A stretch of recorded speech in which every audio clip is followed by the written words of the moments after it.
मोहम्मद अकील मुंबई के दादर मार्केट में तवील अरसे से दिवाली के त्यौहार पर इस्तेमाल होने वाले दिए नुमा लालटेन फ़रोख्त करते हैं। इनकी न कोई दुकान है न कोई ठिकाना, जहाँ जगह मिल गई वहीं से फ़रोख्त करना शुरू कर देते हैं। दिवाली के अलावा मोहम्मद अकील मुंबई के गली मोहल्लों में इस कदीम रवायत वाले दिए नुमा लालटेन फ़रोख्त करने निकल पड़ते हैं। अकील कहते हैं कि उनका एक हाथ नहीं है, लेकिन वो इस मशक्क़त में दो दो हाथ वालों से भी कभी पीछे नहीं रहे।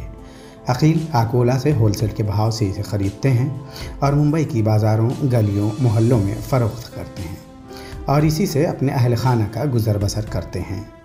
इनके घर में इनके 2 बेटे, 1 बेटी और ज़ौजा हैं। दरअसल सन 1980 में अकील का हाथ मशीन की जद में आ जाने के सबब जिस्म से जुदा हो गया। अकील ने इसका इलाज कराया। अकील की ज़िंदगी तो बच गई, लेकिन इन्हें अपना हाथ गंवाना पड़ा।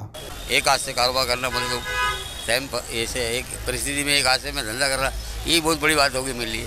50 बरस से ज़ायद वक्फा बीत गया। आगाज़ ज़ईफ़ी के बावजूद किसी के सामने अकील की हुमैयत ने हाथ फैलाना गवारा नहीं किया। इन्होंने अपनी मेहनत मजदूरी जारी रखी, यहाँ तक कि अपने आप को भी कभी एक हाथ की कमी महसूस नहीं होने दी। अकील कहते हैं कि अक्सर लोग उनका एक हाथ न होने के सबब हमदर्दी दिखाते हैं, उनके इस दिए को ख़रीद लेते हैं, ये सोच कर कि ये शख्स मेहनत करके अपना पेट भरता है। अकील कहते हैं कि उनके एक हाथ न होने की हमदर्दी दिखाना ये उन्हें कभी कभी नागवार गुजरती है। मुंबई से ETV भारत के लिए शाहिद अंसारी।